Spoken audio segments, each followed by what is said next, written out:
ঘুরি কোন দিন জানি আজরাইলের হাতে ধরা পড়ি। আল্লাহ তাকায়া দেখো কত উলামা হাত পেতেছেন, বৃদ্ধ নারী পুরুষ রয়েছেন, যুবক ভাইয়েরা রয়েছেন, তাহাজ্জুদ গুজার কত বান্দা বান্দি, পাশাপাশি জেনাকার কোন এরকম গুনাহগারও এই মজলিসের মধ্যে হাত পেতে বসে থাকতে পারে। আল্লাহ তাআলা কত নেককার মানুষ এই মজলিসে রয়েছেন, তালবে আলিমরা রয়েছেন, শহীদি কাফেলার কত দায়িত্বশীল আজকে এই হাতের সাথে শামিল হয়েছে। আল্লাহ, যার চোখের পানি দেখলে তোমার বেশি মায়া লাগে, যার কান্নার ফুফানো আওয়াজ তোমার আরশ পর্যন্ত গিয়ে ধাক্কা খায়, তাদের হাতের বদৌলতে আমাদের সকলের মুনাজাত কবুল করে নাও রব্বুল আলামিন। দয়া করে যতদিন এই সুন্দর পৃথিবীতে বাঁচায় রাখবা, তোমার কোরআনের বিধান এবং নবীর আদর্শ মতে চলার যোগ্যতা, হিম্মত, মজবুত ঈমান দিয়ে বাঁচার তৌফিক করে দাও আল্লাহ। বাংলাদেশটা 53 বছর হলো স্বাধীন হয়েছে, মুসলমান অধ্যুষিত দেশ, নবীর উম্মতের, নবীর পাগল এই ভূখণ্ডে আজও পর্যন্ত নবীর আদর্শ ভিত্তিক একটি জাতি গঠিত হতে পারল না।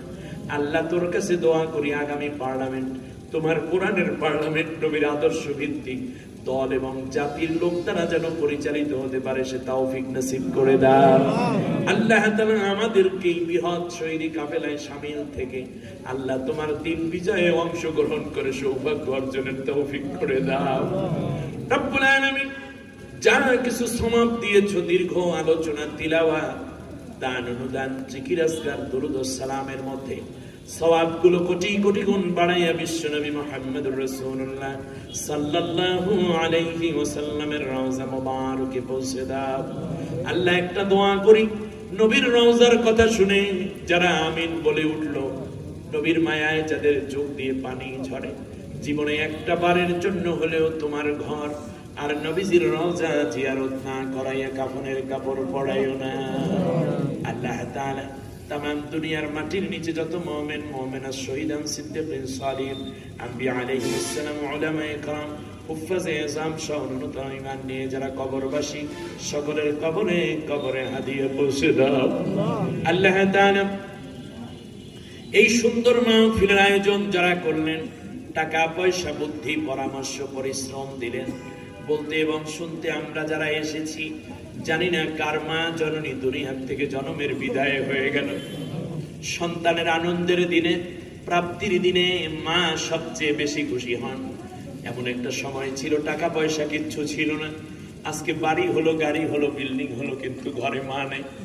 এসি রুমের মধ্যে ঘুমায়, উন্নত ফার্নিচার প্রকারিজ দিয়ে ঘরটা সাজানো, ডাইনিং টেবিল, সেখান থেকে সোফা সেট হয়ে স্বর্ণালঙ্কারে সাজানো ঘর, কিন্তু মা নাই।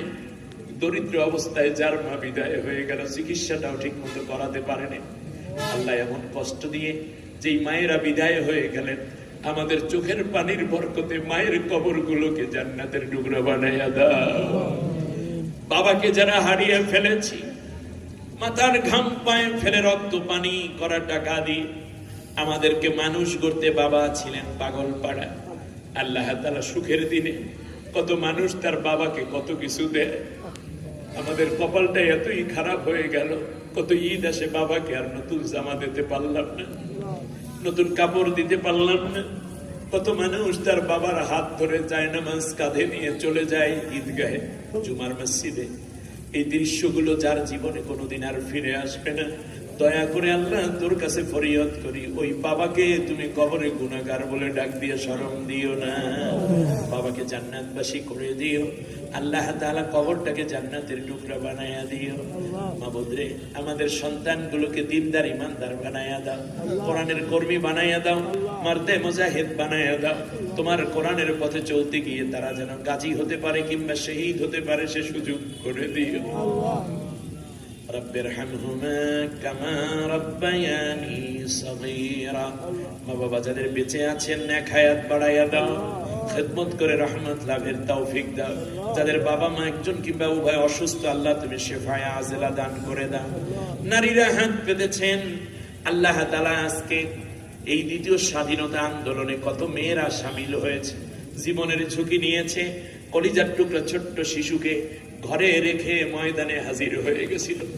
আল্লাহ তাআলা আজকে বড় আশা জাগে, আমাদের এই বাংলাদেশে আজও সুমাইয়া আছে, আয়েশা আছে, আমাদের মধ্যে রাবেয়া আছে, আমাদের মধ্যে রুকায়া আছে। আল্লাহ তাআলা আমাদের মধ্যে জাইনাব আল গাজালি আছে, রব্বুল আলামিন আমাদের মধ্যে নুসাইবা আছে। দয়া করে আল্লাহ তাআলা নারী পুরুষ সমানে মিলেমিশে বাংলাদেশকে কোরআনের রাজ কায়েমের মতো তৌফিক দিয়ে দাও রব্বুল আলামিন। জানি না কে বাবাকে হারাইয়া কোন নারী কাঁদতেছে, কে যেন তার স্বামীকে হারিয়ে তোমার কাছে কান্দে, কলিজার টুকরা সন্তান হারাইয়া কোন মা যেন কাটা কবুতরের মতো ছটফট করছে, বাবাকে হারাইয়া কান্দে। সকলের কলিজায় শান্তি দিয়ে দাও, যাদের নিয়েছো তাদেরকে জান্নাতি বানায়া দাও।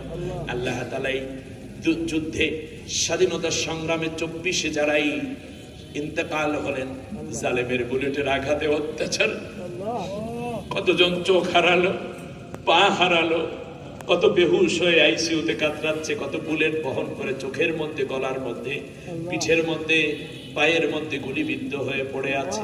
আল্লাহ তাআলা যারা জীবন দিলেন শাহাদাতের মর্যাদা দান করে দাও, যারা আহত আছেন আল্লাহ সুস্থ করে দাও, শোক সন্তপ্ত পরিবারকে ধৈর্য এবং উন্নত নিয়ামত দিয়ে, তোমার নিয়ামত দিয়ে ভরপুর করে দাও।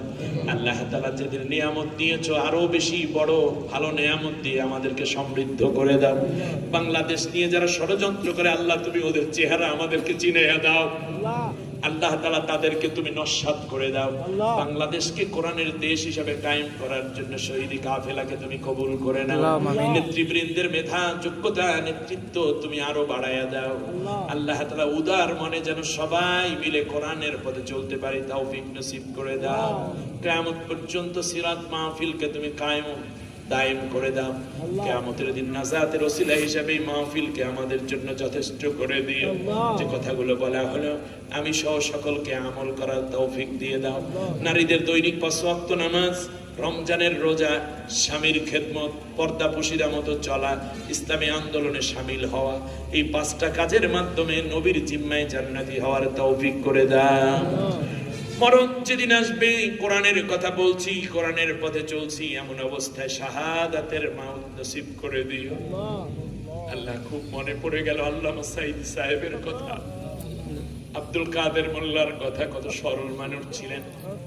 আমিরে জামাত শহীদ মতিউর রহমান নিজামী সহ, আল্লাহ অধ্যাপক গোলাম আজম সাহেব সহ, আল্লাহ যারাই মীর কাসিম আলী ভাই সহ, কামারুজ্জামান সহ যারা শহীদ হয়ে, আল্লাহ তাআলা সকলের শাহাদাতকে তুমি মঞ্জুর করে নাও রব্বুল আলামিন। ইন্তেকালটা যখন দিবা, কোরআনের কথা বলছি, কোরআনের পথে চলছি, এমন অবস্থায় শাহাদাতের মাউত নসিব করে দিও। কলিজার টুকরা সন্তান দ্বারা সূরা ইয়াসিন কানে শুনতে শুনতে আরামের মরণ দিও। ইন্তেকালের সময় সকলের জবান থেকে জারি করে দিও লা ইলাহা